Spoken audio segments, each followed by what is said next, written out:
will run, I will climb, I will soar. I'm Hola amigos, ¿qué undefeated. tal? Bienvenidos de nuevo a nuestro canal YouTube. Aquí estamos en el palo de Resenbrin, que muchos me preguntáis cómo se pronuncia, ahí lo tenéis. Estamos en nuestro canal YouTube, también en nuestro blog, elpaloderesenbrin.blogspot.com, donde ya tenéis desde el lunes la crónica completa de esta final de la que vamos a hablar en este vídeo.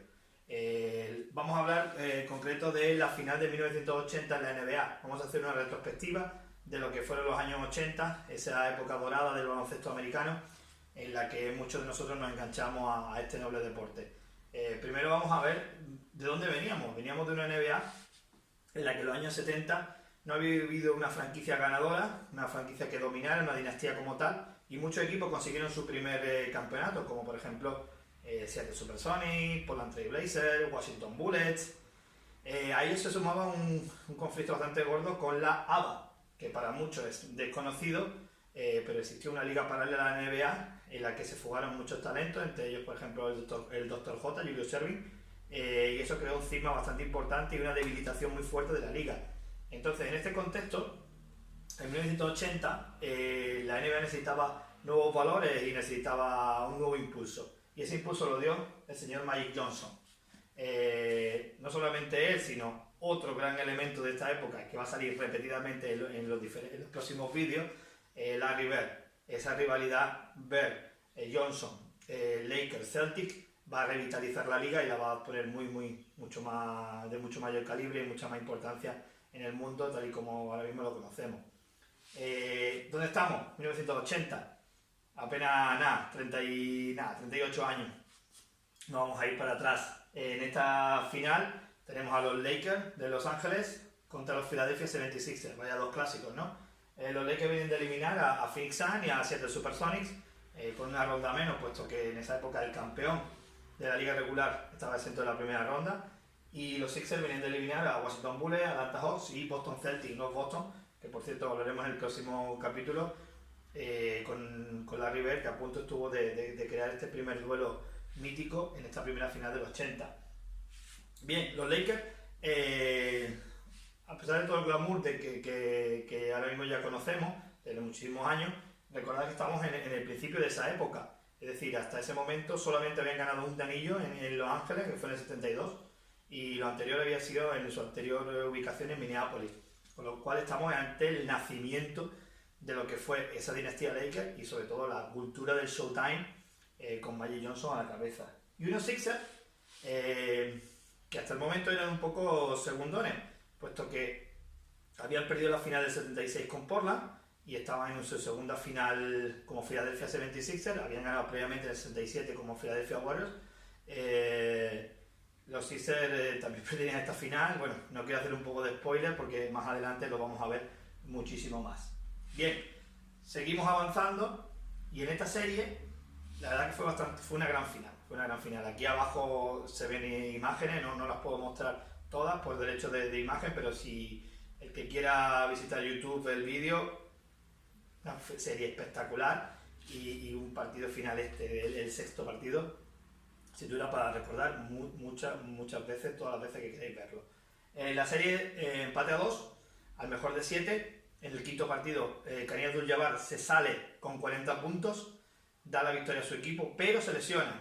Una lesión que le evitará jugar el sexto y el hipotético séptimo, con lo cual los Lakers, a pesar de ir en ventaja, tenían un handicap bastante gordo, puesto que no contaban con su mejor jugador, el pívot neoyorquino Kareem Abdul-Jabbar.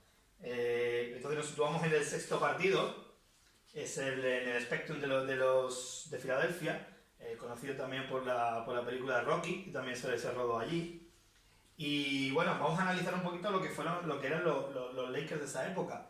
El quinteto titular está formado por el base Norm Nixon, un jugador bastante poco valorado y reconocido en esta trayectoria de los Lakers, con Magic Johnson a su lado, formando el backcourt, el 1-2,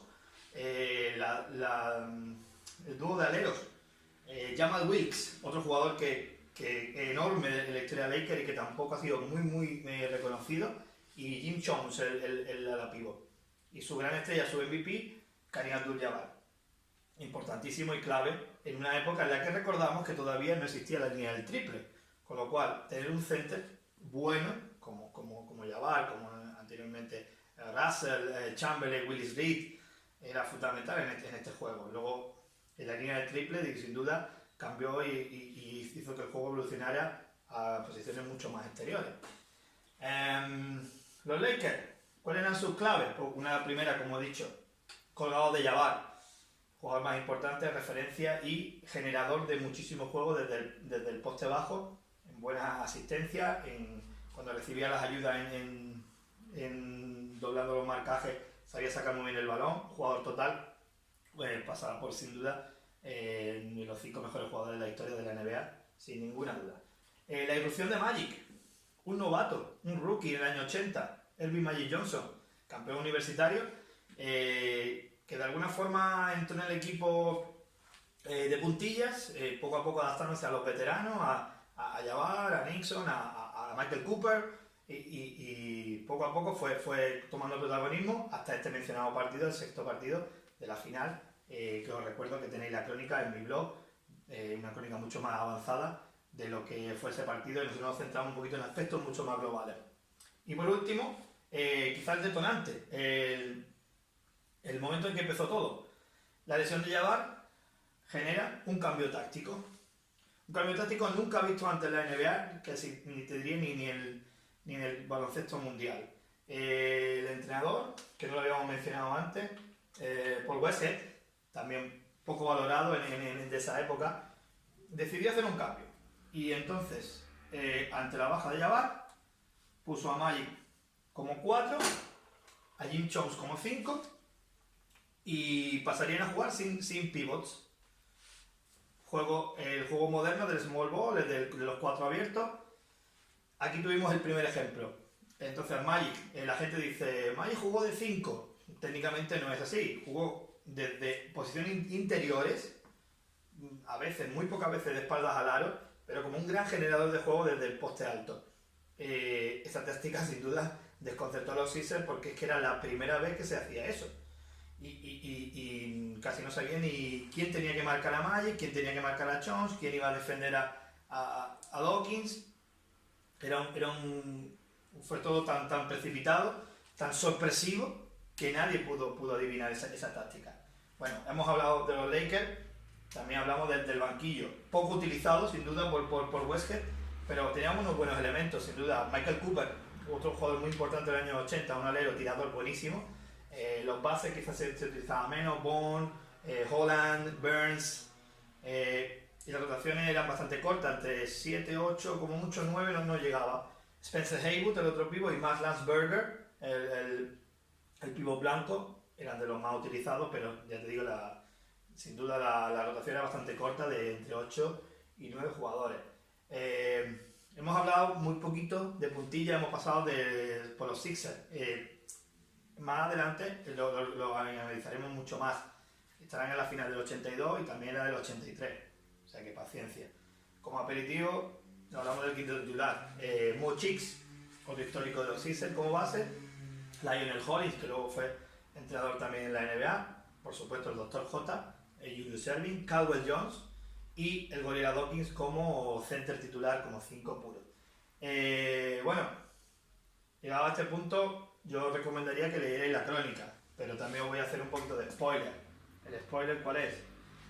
Pues que esta final fue ganada por los Lakers, como yo creo que muchos ya sabéis, y en ella el señor Earvin Magic Johnson metió la nada especial de cifra de 42 puntos, 15 rebotes y 7 asistencias, convirtiéndose en el MVP de la final y siendo sin duda la estrella impactante que comenzó a ser en ese momento. El título para los Lakers, como hemos dicho, era el 7º para la franquicia, el segundo en Los Ángeles desde el 72, y a partir de ahí se crearía una dinastía Lakers y un estilo de juego muy personalizado conocido como el Showtime. Bueno, espero que os haya gustado toda esta matraca que os he dado un poquito. Espero que a los más mayores habéis estado un poquito más jóvenes y que los jóvenes también vayáis recordando de dónde venimos, porque lógicamente la NBA y el baloncesto tienen su historia.